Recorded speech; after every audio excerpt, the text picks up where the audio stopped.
வணக்கம். இன்றைக்கி நம்ம வீடியோவில் மொச்சக்கொட்டை குழம்பு எப்படி பண்ணலாங்கிறத பற்றி பார்க்கலாம். இப்போ நாம் குழம்பு பண்ணுறதுக்காக ஒரு சின்ன எலுமிச்சை சைஸ் அளவுக்கு புளியை நான் எடுத்து வச்சுருக்கேன். இதை நம்ம தண்ணியில் ஊற போட்டு வச்சுக்கலாம். இப்போ நல்லா புளி ஊறி வந்துருச்சு. இதை நம்ம கரைச்சி நல்லா வடிகட்டி இதை எடுத்து வச்சுக்குவோம். என்றைக்கு நம்ம மொச்சக்கொட்டை குழம்பு பண்ணுறோமோ அதுக்கு மொதல் நாள் நைட்டே நம்ம மொச்சக்கொட்டையை எடுத்து ஊற வச்சு வச்சிடலாம். இதை மறுநாள் நம்ம செய்கிறப்ப இதை எடுத்து நம்ம குக்கரில் போட்டு வேக வச்சு நம்ம யூஸ் பண்ணிக்கலாம். இப்போ குக்கரில் சேர்த்தாச்சு. இது கூட தேவையான அளவு கொஞ்சமாக ஒரு அரை டீஸ்பூன் அளவுக்கு மட்டும் நம்ம இப்போ உப்பை சேர்த்துக்கலாம். சேர்த்து ஒரு 3 விசில் வச்சு வேக வச்சு நம்ம எடுத்துக்குவோம். 3 விசில் மொச்சக்கொட்டை நல்லாவே வெந்து வந்துருச்சு. இது நம்ம தண்ணியெல்லாம் நல்லாவே வடிகட்டிட்டு இது தனியாக நம்ம எடுத்து வச்சுக்கலாம். இப்போ நாம் அடுப்பில் பாத்திரத்தை வச்சுட்டு ஒரு டீஸ்பூன் அளவுக்கு மட்டும் எண்ணெயை சேர்த்துக்குவோம். எண்ணெய் நல்லா காஞ்சி வரட்டும். எண்ணெய் நல்லா காஞ்ச பிறகு 1 டேபிள் ஸ்பூன் கடலைப்பருப்பு, 1 டேபிள் ஸ்பூன் வெள்ளை உளுந்து, 1 டீஸ்பூன் அளவுக்கு நம்ம அரிசியை சேர்த்துக்கலாம். இது பச்சை அரிசியாக இருந்தாலும் சரி, புழுங்கல் அரிசியாக இருந்தாலும் சரி நம்ம சேர்த்துக்குவோம். சேர்த்து இது மூணையுமே நல்லா பொன்னிறமாக வர்ற அளவுக்கு மீடியம் ஃப்ளேமில் வச்சு நம்ம வறுத்துக்கலாம்.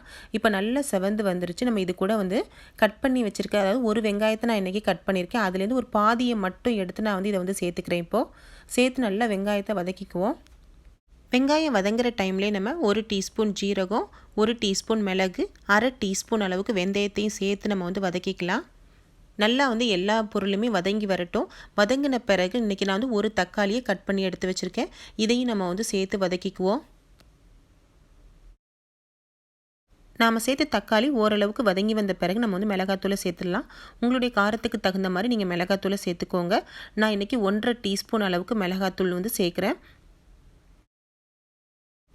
இது கூடவே 1 டீஸ்பூன் சாம்பார் பொடி, 1.5 டீஸ்பூன் மல்லிப்பொடியை நம்ம சேர்த்துக்கலாம். எந்த அளவுக்கு மிளகாத்தூள் சேர்த்தோமோ அதுக்கு ஈக்குவலாக நம்ம மல்லிப்பொடியை நம்ம சேர்த்து கலந்துக்குவோம்.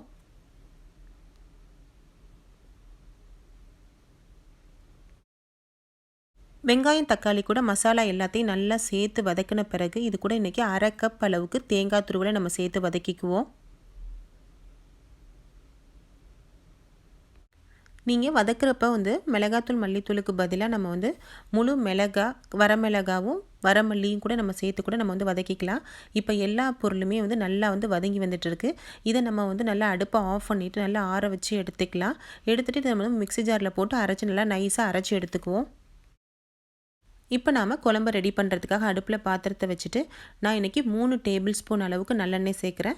கொஞ்சம் எண்ணெய் கொஞ்சம் அதிகமாக சேர்த்து செஞ்சோம் அப்படின்னா ரொம்பவே மொச்சக்கொட்டை குழம்பு ரொம்ப சூப்பராக இருக்கும்.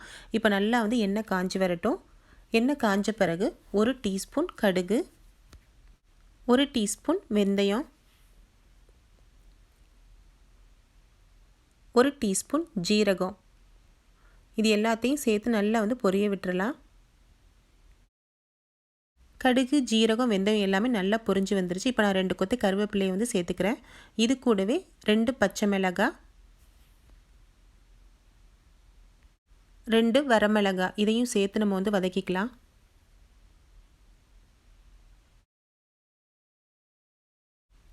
இப்போ நாம் ஒரு வெங்காயம் கட் பண்ணதில் மீதம் இருக்கிற வெங்காயத்தை நம்ம இதில் சேர்த்துக்குவோம். நீங்கள் பெரிய வெங்காயத்துக்கு பதிலாக சின்ன வெங்காயத்தை யூஸ் பண்ணிங்க அப்படின்னா ரொம்பவே நல்லாயிருக்கும்.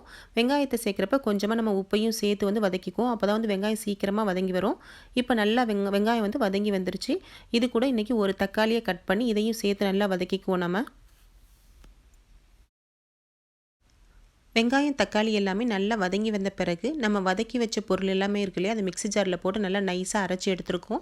இப்போ நம்ம அதையும் சேர்த்து இது கூட கலந்துக்குவோம்.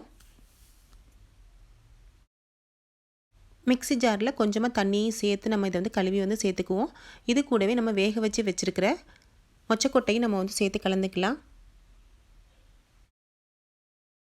மொச்சக்கொட்டையை சேர்த்து குழம்பு ஒரு கொதி வந்த பிறகு நம்ம கரைச்சி வச்சுருந்த புளியை நம்ம இதில் சேர்த்துக்குவோம்.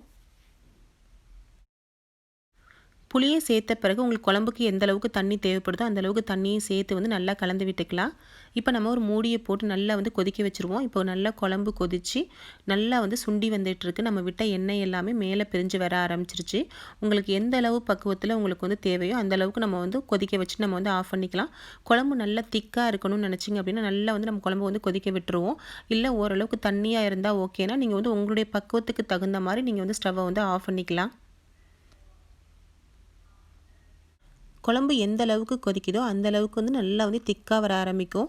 நம்ம விட்ட எண்ணெய் எல்லாமே பிரிஞ்சு வர ஆரம்பிக்கும். அந்த டைமில் நம்ம வந்து ஸ்டவ்வை வந்து ஆஃப் பண்ணிடுவோம். இப்போ சூப்பராக காரசாரமான மொச்சக்கொட்டை குழம்பு ரெடி பண்ணியாச்சு. ஃப்ரெண்ட்ஸ், உங்களுக்கு இந்த வீடியோ பிடிச்சிருக்கா?